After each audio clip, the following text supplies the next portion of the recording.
Hi, everybody. It's Dennis Daly, welcoming you to All Week Theater. Every week I take a classic old-time radio episode, cut it up into 5 pieces, and present it for your convenient listening pleasure. Now, the Lux Radio Theater, with Edward G. Robinson starring in The Maltese Falcon, Part 6.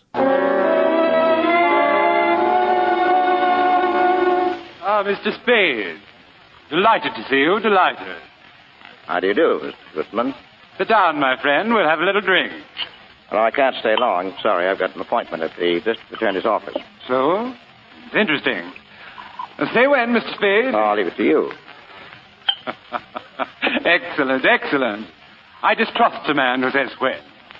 If he's got to be careful not to drink too much, it's because he's not to be trusted when he does.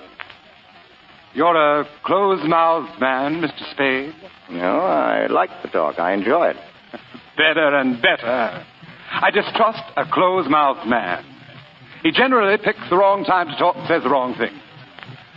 Well, sir, we'll talk. That's well. Will we talk about the black bird? You're the man for me, sir. No beating about the bush, but right to the point.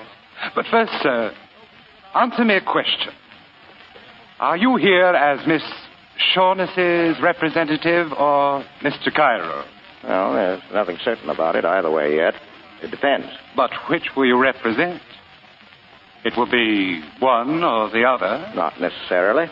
Who else is there? Well, there's me. Ah, that's wonderful, sir, wonderful. I do like a man who tells you right off that he's looking out for himself. Let's talk about the black bird. Let's. Mr. Spade, have you any conception of how much money can be got for that blackbird? No. Well, sir, if I told you half, you'd call me a liar. No, not even if I thought so. You know what the bird is, of course. No, I don't. You don't? They didn't tell you that? Well, I know what it's supposed to look like, and I know the value in human life you people put on it. But Miss Shaughnessy didn't tell you what it is. And Cairo didn't either? They must know what it is. Or do they? What is your impression, sir? Well, there isn't much to go by. Cairo wouldn't talk. The girl said she didn't know, but I took it for granted she was lying. Then they don't know. I am the only one in this whole wide, wonderful world who does. Oh, that's great. When you've told me, that'll make 2 of us. Mathematically, correct, sir. But I don't know for certain that I'm going to tell you. Now, don't be foolish. You know what it is. I know where it is. That's why I'm here. Well, sir, where is it? There, you see? I must tell things, but you refuse. That is hardly equitable, sir. No. I don't think we can do business along these lines. You don't, huh? Well, think again and think fast. I told that gunman of yours that you'd have to talk to me before you finished. Now, I'll tell you now that you'll do your talking today or you're through. Now, what are you wasting my time for? I can get along without you. Now, talk! Anything wrong, boss? Come in, Wilmer. Oh, yeah. Yeah, come in, Sonny. Keep your hand off your gun or I'll knock your ears down. Listen, you... Wilmer. Just stand over there, Wilmer. Excitable young man, Mr. Spade. Well, make up your mind, Gutman. While you're doing it, keep that gunsel away from me. I'll kill him. Mr. Spade, I must say you've a most violent temper. I'll think it over. You've got till 5:30. Then you're either in or out for keeps.